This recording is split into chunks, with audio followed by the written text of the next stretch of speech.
Good morning, everybody. Great. It's a pleasure to be here.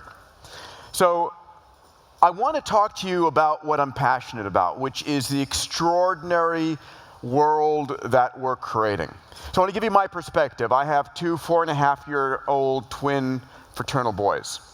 And so I am so thinking about the education that they're going to be inheriting. But the fact of the matter is that the world is changing at an extraordinary rate, a rate like never before. And my goal here is to give you an actual sort of visceral feeling for that rate of change. Because it's ultimately your responsibility to re-engineer the educational system, not over the next 30 years, or 20 years, or 10 years. This next 5 years is going to see the world change more than you can possibly imagine.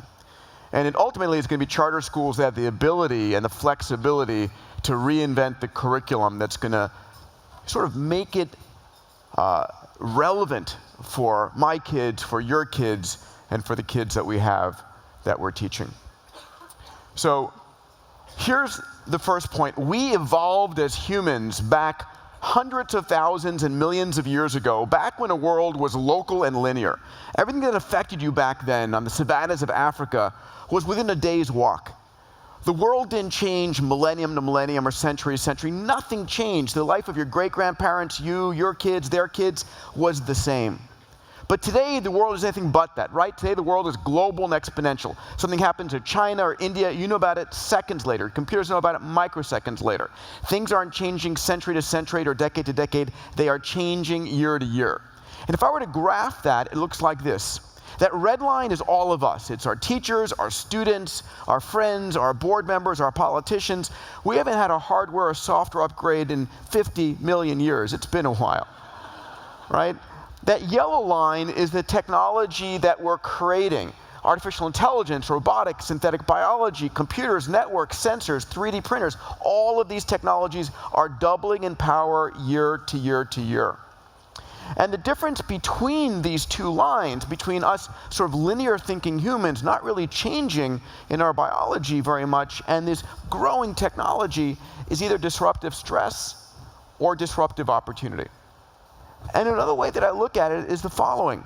Historically, the earliest schools didn't have to change the curriculum that much, right? Because the curriculum over 50 years, 100 years was pretty much basic. Math and reading and writing and so forth. But today, as the technology is growing at such a rapid rate, our responsibility to constantly reinvent and be on the cutting edge for relevance for our students is higher than ever before. So this rate of change is very disruptive, and I opened my last book, Bold, with this story. I talk about the fact that in 1996, Kodak was at the top of its game. It had a brand like you could not buy anywhere on the planet. $28 billion market cap, 140,000 employees. What most people don't know is that 20 years earlier, in its labs in 1976, Kodak had invented the digital camera. But when they brought this digital camera to the board of directors, they said, here it is, the future of Kodak. It takes 0.01 megapixel images in black and white and stored in a tape drive. They ignored it. And they didn't understand the power of exponential growth, because fast forward to 2012, Kodak goes bankrupt, put out of business by the very technology that they had invented, because they didn't understand the power of where this technology was going. And the same year that Kodak goes bankrupt, another company, also in the digital imagery business, called Instagram, gets acquired by Facebook for $1 billion. But they've got 13 employees. And this is the world we're living into, where an old school linear thinking organization can be disrupted by exponential technologies. I've given this a name. I call it the new Kodak moment. Thank you. So the numbers are pretty staggering. This is from the Babson Olin School of Business. In the next 10 years, 40% of today's Fortune 500 companies will no longer exist. They'll be put out of business, disrupted, acquired, whatever the case might be. And what's going on at the same time is that we're going from I've got an idea to I run a $1 billion company literally overnight. Companies like Uber, Airbnb, Oculus VR, WhatsApp, these are companies that are able to grow at extraordinary exponential speeds because of the technology they're going to be speaking to you about. So I talk about exponential. What is exponential? And we're all educators here in one form or another, and we know an exponential is a simple doubling. But remember I said that as humans, our brains are wired to think linearly, right? I teach my 4.5-year-old kids, count to 30, take 30 steps, 1, 2, 3, 4, 5. In 30 steps, I'm in the back of the room, 30 meters away. But if I said to you, I want you to take not 30 linear steps, but 30 exponential steps, where an exponential is a simple doubling, 1, 2, 4, 8, 16, 32, unless you have it memorized, in 30 exponential steps and 38 doublings, you're not in the back of the room, you're 1 billion meters away. Put differently, you've gone around the planet 26 times.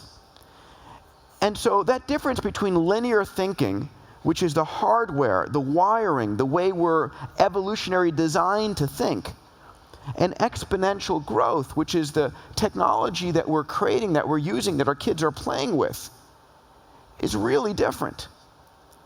And we're now entering the phase of exponential growth, and it's important for all of us to understand the implications of that, because it's staggering. So I teach this. I started 2 universities. My last one is called Singularity University. It's in the Bay Area. It's backed by NASA and Google and Autodesk and Genentech and amazing companies.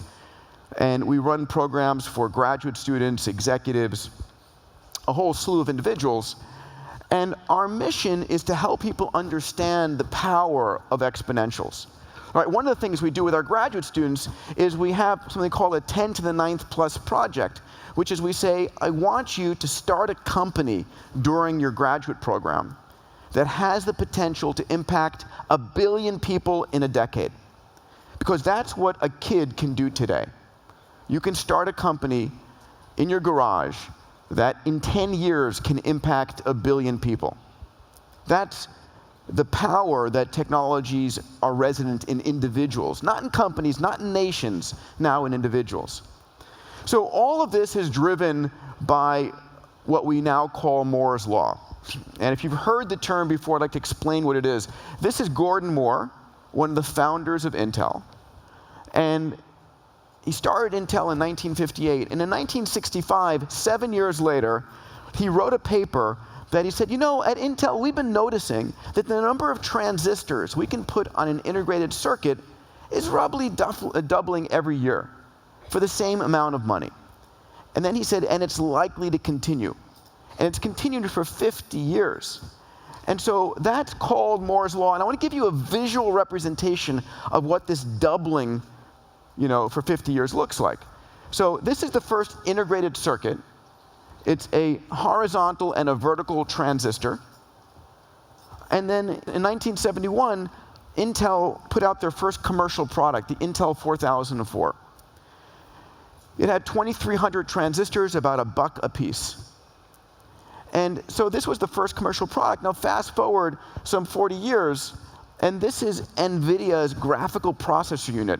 7.1 billion transistors, a millionth of a penny each, right? 100 billion-fold improvement, price performance. I'm going to give you, by the way, a chance to download all these slides at the end. Ultimately, my goal here is to show you this is why the world is getting faster. So my mom used to say the world is getting faster. Well, it is in this perspective. 100 billion-fold improvement over the last 40 years. Let me give you a different visualization of this. So this is the first hard drive. It's 5 megabytes, $120,000. And if you happen to have your cargo airplane, you can move it from office to office, right? Now, fast forward to 2005, and this is 128 megabytes of data for $99. Pretty amazing, right, comparing those two. But here's the question. Did any of us actually notice when 9 years later, you got 128 gigabytes for $99? 1,000-fold increase, right? That's extraordinary, a 30 million-fold increase. And here's the point, it doesn't stop here. This rate of growth continues. We're using faster computers to build faster computers to build faster computers. And so this is what it looks like. This is the last 110 years of computational growth. We've been living in this exponential. And by the way, you know, this is plotted on a log scale, right? And an exponential plotted on a log scale looks like a straight line. This is, you know, high school math. Okay. But it's curving upwards. It tells us that the rate at which computers are getting faster is itself getting faster. And it's likely to continue. And if it does, what we see in the computational growth is that, you know, back in 2010, 6 years ago, $1,000 at Best Buy could buy you 100 billion calculations per second. More computational power than the United States government and military had back in the 60s, getting us to the moon, right? 6, 7 years from now, in 2023, now $1,000 down at Best Buy, if they still exist, buys you the computational power of a human brain, 10 to the 16th cycles per second.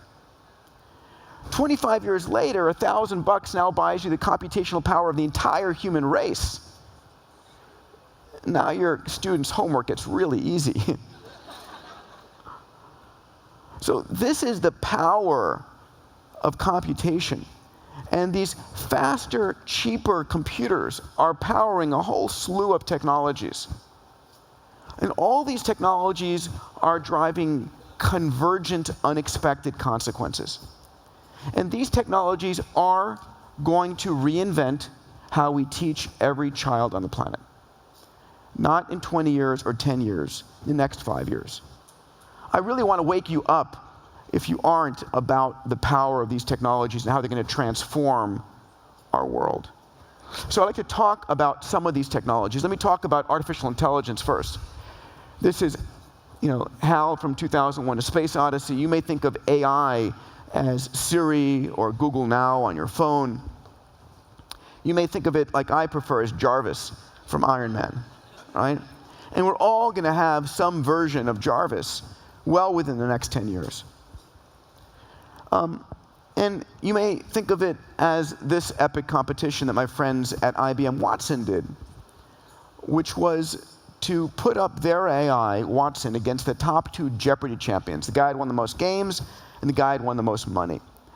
And what I define AI as the ability for a computer to listen to your question, understand what you're asking through the confusion, the cynicism, the irony, and give you the best possible answer.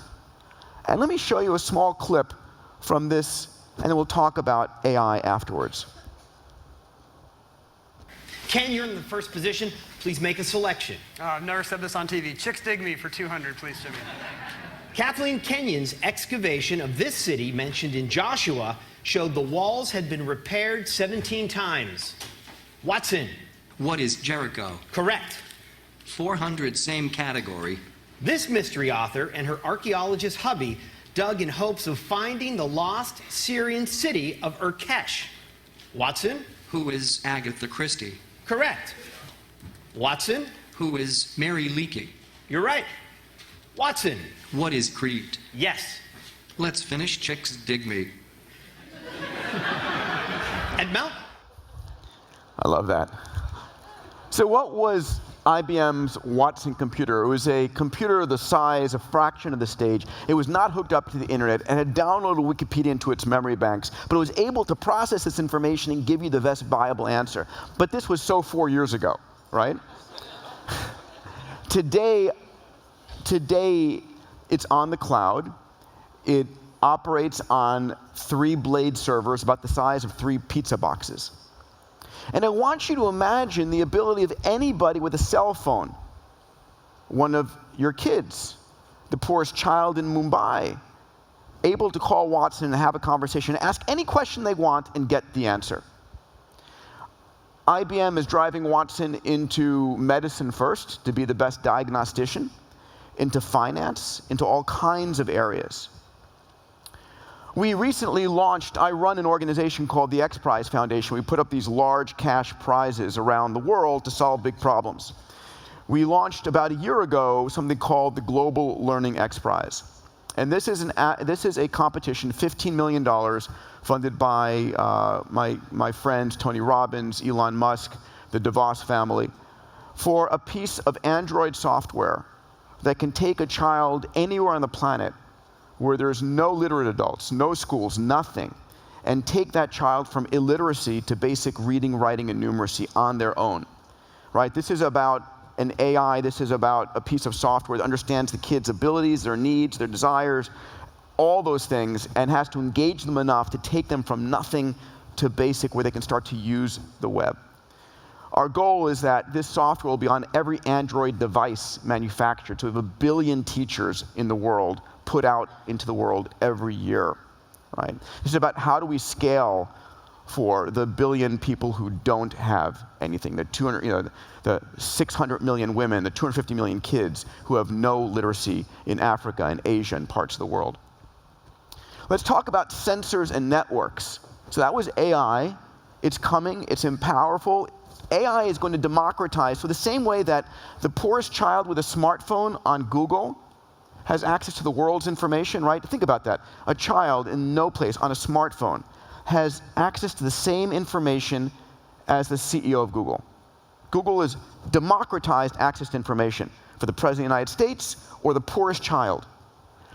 AI is going to democratize education as well, and medicine as well, for the poorest child or the child of a billionaire. Equally, the cost of electricity, globally available. This is where we're going. And the question of where schools, in terms of socialization, in terms of inspiring passion and curiosity, these areas are going to be critically important. It's not the rote teaching. It's everything that surrounds that. Sensors. This is the guy who invented the first digital camera. And you can see here the 0.01 megapixel. You can see why the board ignored this thing. Of course, here's your camera today, 10 megapixels, right? It's a billion-fold improvement. And cameras of the future are going to be microscopic, 1,000 times better in 10 years, 1,000,000 times better in 20 years, 1,000,000,000 times better in 30 years. This is the first inertial measurement unit. This is what took us to the moon. Velocity, accelerations, got us to Earth orbit. Tens of millions of dollars, tens of pounds. Today it's $1 on your phone, right? Tomorrow it's molecular in size. The first GPS, 53 pounds, $120,000. You can imagine this thing on the dashboard of your SUV, right? And of course, here it is today, a few bucks on a chip. But this is where it is today. It doesn't stop here. All of these things continue to march cheaper and better, eventually free. So about robots. Anybody know what this is a photograph of? It's a Tesla facility. I heard you say it, right? So this is robotics today that allow the Tesla to come into existence. I don't know if you can see the carbon-based overlord in the photograph. Let me help you here. Overseeing that, So robots are going to enter every aspect of our lives. They're going to enter our homes. They're going to enter our schools. They're going to enter our old age homes, our hospitals. And they're robots that take the place of things that are dangerous, dull, or dirty, typically. But are we training and teaching our kids to think about robotics? Because they will be playing with these at home. My 4.5-year-olds are right now. Are you sort of thinking about how they're going to be programming and playing and interacting with robots at school? So let's look at a few more robots. This is a video that came out yesterday. A friend of mine runs Boston Dynamics. I want to give you a sense of the kind of advanced level that these robotics are today.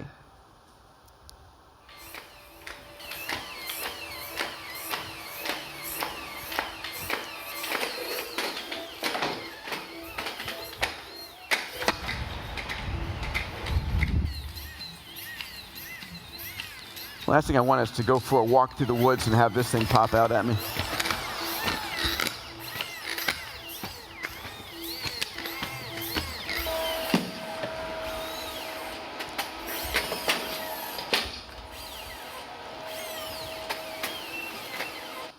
But this is the cutting edge of robotics. Robotics is going to be our surgeons in the future.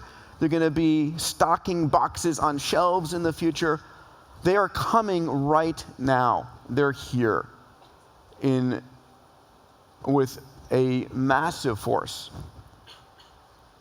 This is also a robot, right? This is Google's autonomous car.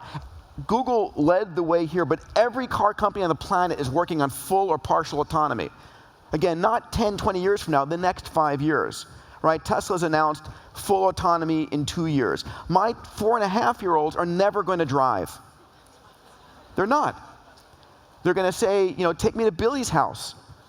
They're going to say, whatever it might be. Autonomous cars are going to change so much, and they're dominoes tipping. If you have autonomous cars, you don't own cars anymore.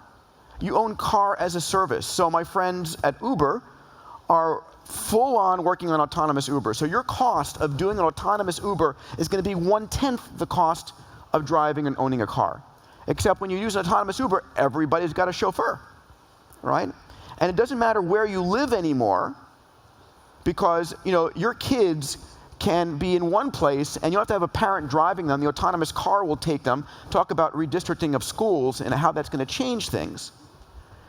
And if you don't have own cars anymore, you don't have to worry about having a garage or parking lots anymore. If cars are autonomous, they don't crash, which, by the way, is the #1 cause of death for kids, right? It changes everything. Let me show you what this autonomous car looks like, not riding leisurely down the street, but on a slalom course. Oh my God.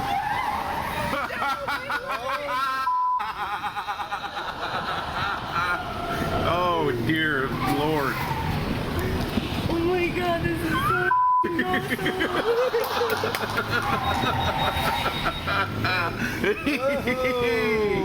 Oh my God.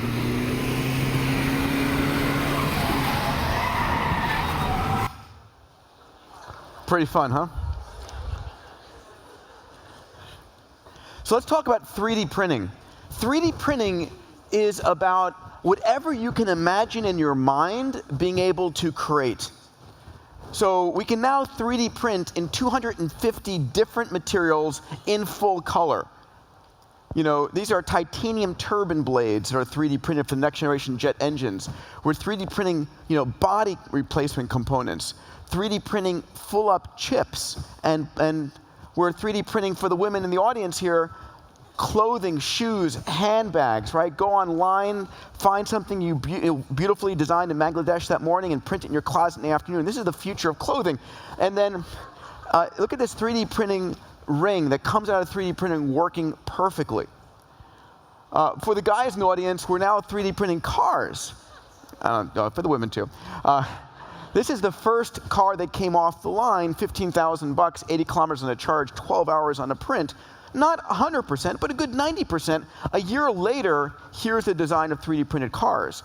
And beyond that, we now can 3D print buildings, houses. In this company, Winsun, out of China, 3D printed 10 houses in 24 hours for $5,000 each, and the first 3D story apartment building.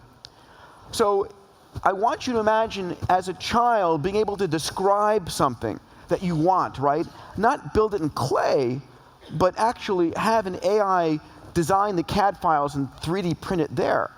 We're going to start to see Wikipedia with the ability to download files from every device and 3D print. You want a carbon atom? How about, a trillion times larger, 3D printed for you right there.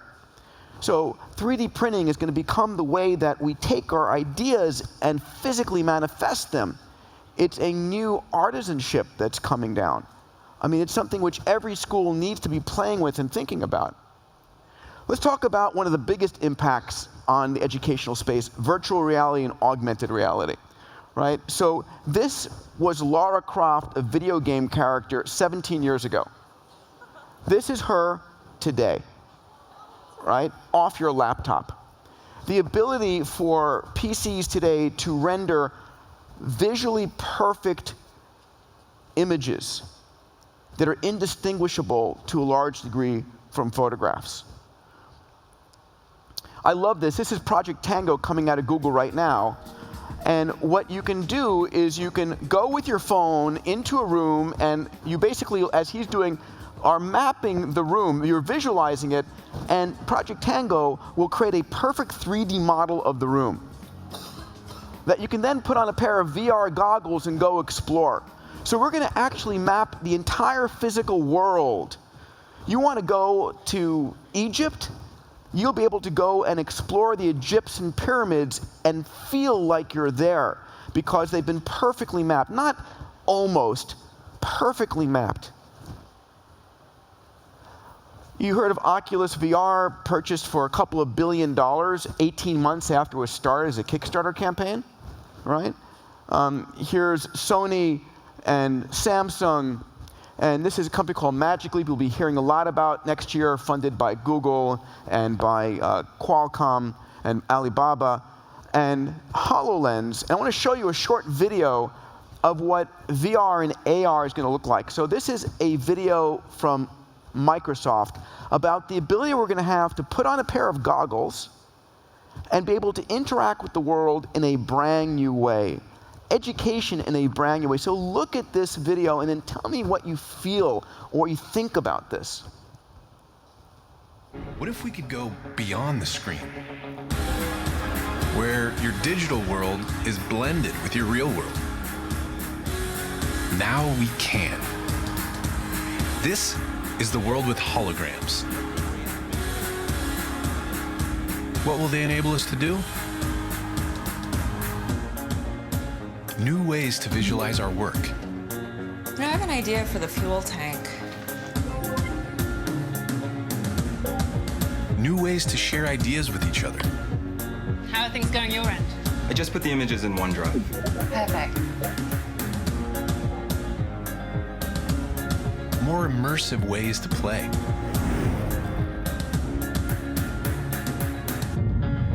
New ways to teach and learn. So put the new trap in the place of the old one. Now what? And tighten here and here. New ways to collaborate and explore the places we've never been. Look at this formation. Let's take a closer look.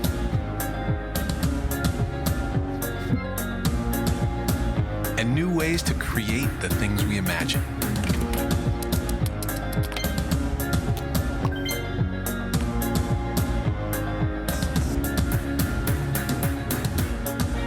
Because when you change the way you see the world, you can change the world you see.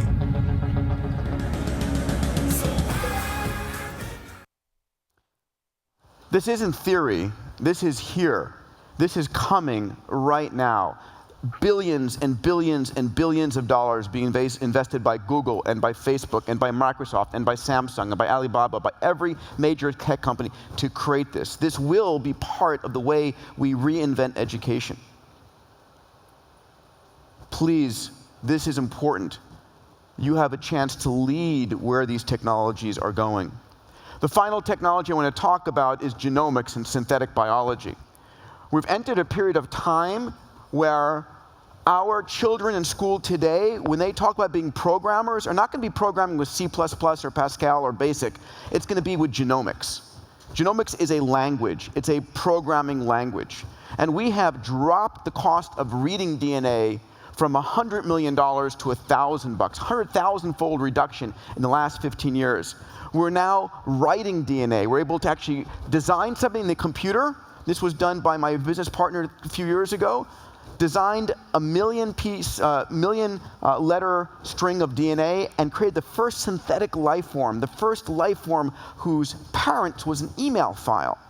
And besides that, now editing DNA, you might hear about CRISPR-Cas9 or gene drive. We now have the ability to begin sort of editing DNA to wipe out childhood disease as a minimum. It's a bold new world right here, right now, going on. You know, my mission in one of my companies, Human Longevity, is to make 100 years old the next, the new 60, to add 30 to 40 healthy years this next decade on people's lives. Education is not going to be something you did in your 20s or teens. It's going to be a continuous process. You're going to be educated throughout your career always. We're going to reinvent how we educate. The last subject actually is one near and dear to my heart, which is space exploration, because it's going to explode onto the scene. And as we all know, it's dinosaurs or spaceships for a lot of kids. And for me, I had the chance 10 years ago to put up a $10 million competition called the Ansari X Prize for spaceflight. $10 million for the first team to build a private spaceship carrying 3 adults up into space and landing again within 2 weeks. This was the winning vehicle. Here she is rocketing to space and now hanging in the Smithsonian with the notion that any child, anybody who truly wants to be a space explorer can be. Richard Branson's licensed this and created Virgin Galactic. And here is Virgin Galactic as it's rocketing to space. But in addition to that, one of my X Prize board members and investors, Elon Musk, has SpaceX, right? And he is committed publicly to taking people privately to Mars inside of the next 15 years. We're going to become a multi-planetary species. And on top of that, you've got Jeff Bezos with his company Blue Origin, another company taking people privately to space. I'll show you a short video here.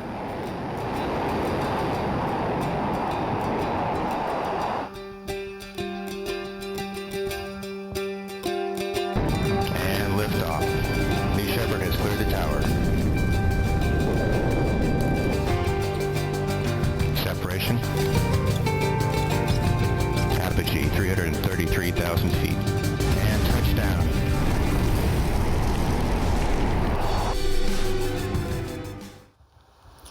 So we're seeing a world in which a dozen billionaires are funding the private space exploration. I got turned on by Apollo and the space shuttle in my earliest childhoods and my adult career.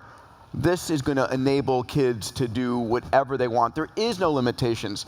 One of my company's Planetary Resources, Chris Lewicki, who's my CEO, I serve as executive chairman. Chris landed 3 missions on the Martian surface: Spirit, Opportunity, and Phoenix. Larry Page was our second investor. These are private spacecraft that we're building to go out to near-Earth asteroids to prospect them for resources. So, and here are the resources: fuels and platinum group metals. So we're living in a world where the rate of change is accelerating. And how we teach this to our kids is so critically important. And if schools are going to remain relevant, it's important for you to understand how fast the change is coming. Because the advantage that you have as charter schools, and why I was excited to be here, is that you have an ability to set a brand new curriculum, to prepare kids for this, to understand what's coming. You know, I'll end with this quick story. My friends who are the co-founders of Siri, I remember meeting them before they sold Siri to Apple. And they said, you know, when we designed Siri, the technology to build it, the bandwidth, the processing speed, and natural language software did not exist. But we anticipated where it would be in 3 years. And we built it to skate to the puck, to anticipate where it will be. If you're building an educational system based on the past, or even what exists today, you're going to be way out of date in 5 years. You have to look at where the world is going and skate to that puck. An honor, a pleasure to be here. I thank you for your time.